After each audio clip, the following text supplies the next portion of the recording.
Hi, we're going to continue on with our music theory lessons, and this time we will be dealing with the aspects of the structure of what where the notes is going to be placed.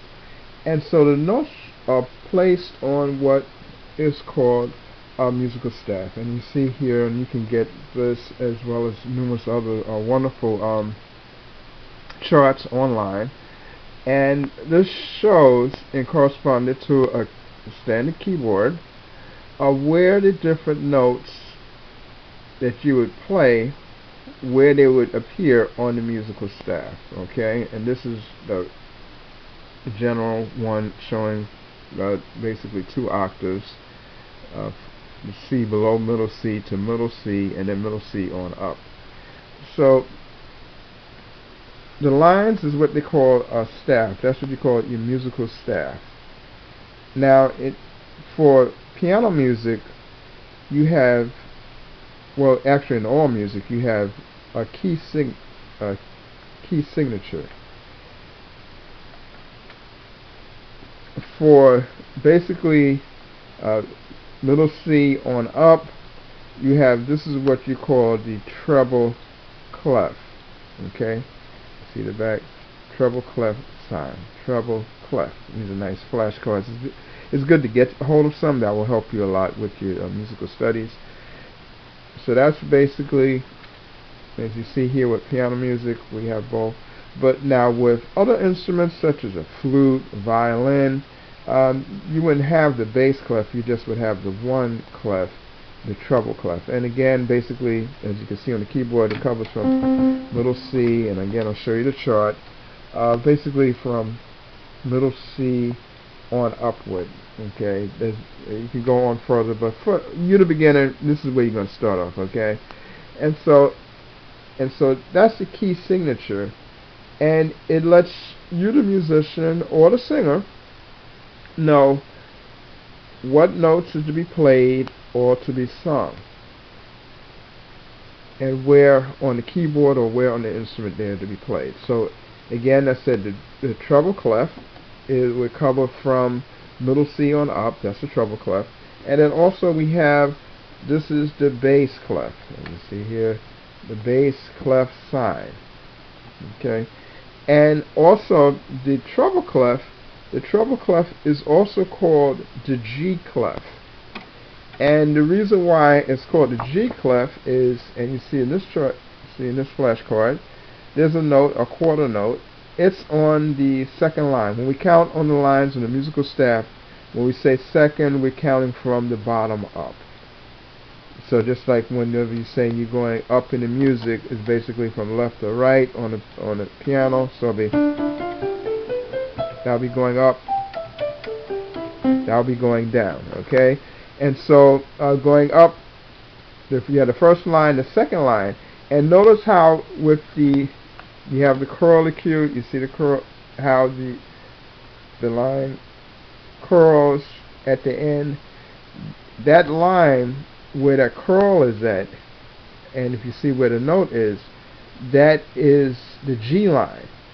And so the treble clef is also called the G clef because where you see the curve on there, that line that's right, that passes right through that particular curve, is the G line, and so that was considered the G clef.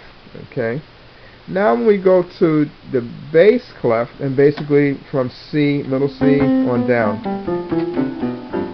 on down, this is the bass clef. Okay, bass clef sign, bass clef. And the bass clef is also called the F clef. And as you notice with the sign, you see the sign there, and I get the bigger picture, and you have the two dots. You see where those big two dots are? And also where, because originally when this was written, they would use the pen and ink, and with the pen they were able to, putting a little bit more pressure, be able to would form a circle there on the line, and where that circle is ends up where the ink would have been if somebody was, using those type of pens today, and then they put the two dots there to give more emphasis.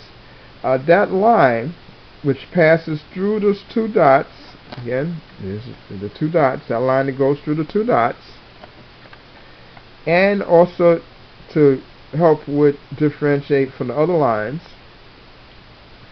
you have the black ink dot right there where the line curls and ends right there. That is the F line. So coming up from the bottom, it is 1, 2, 3, the fourth line, because remember with music we count up from the bottom with the musical staff. So that's the fourth line, and that is the F clef. So if I see that in music, I would know that would be the, excuse me, actually, my mistake, my bad.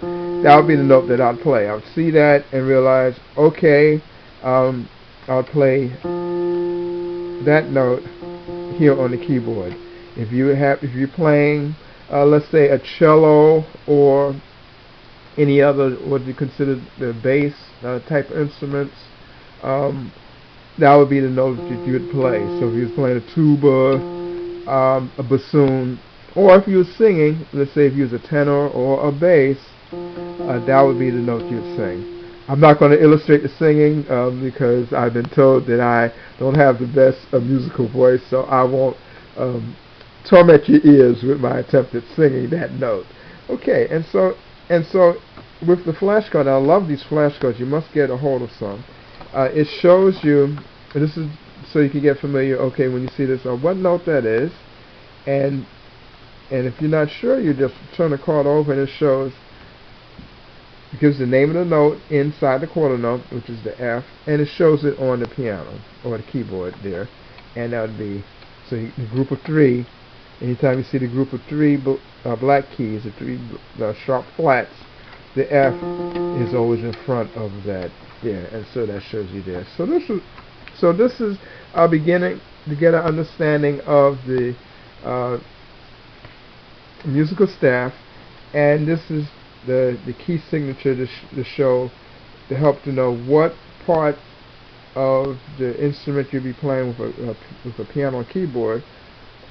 And it also, I'll tell you about that, is that it's called the key signature because it lets you know what key you'll be playing in or what you'd be singing in. So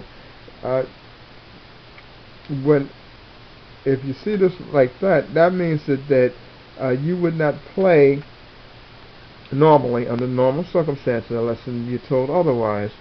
You would not play any of those notes, the black notes on the keyboard piano. You would not play those.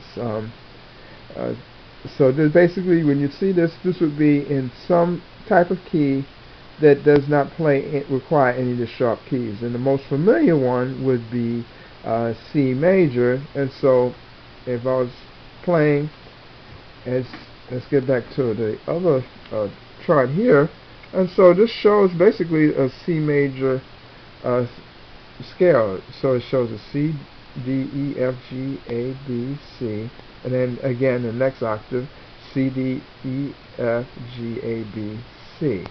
And so because there's nothing next to the treble clef or the bass clef, and you'll be getting into that further on. No indication of a sharp or flat.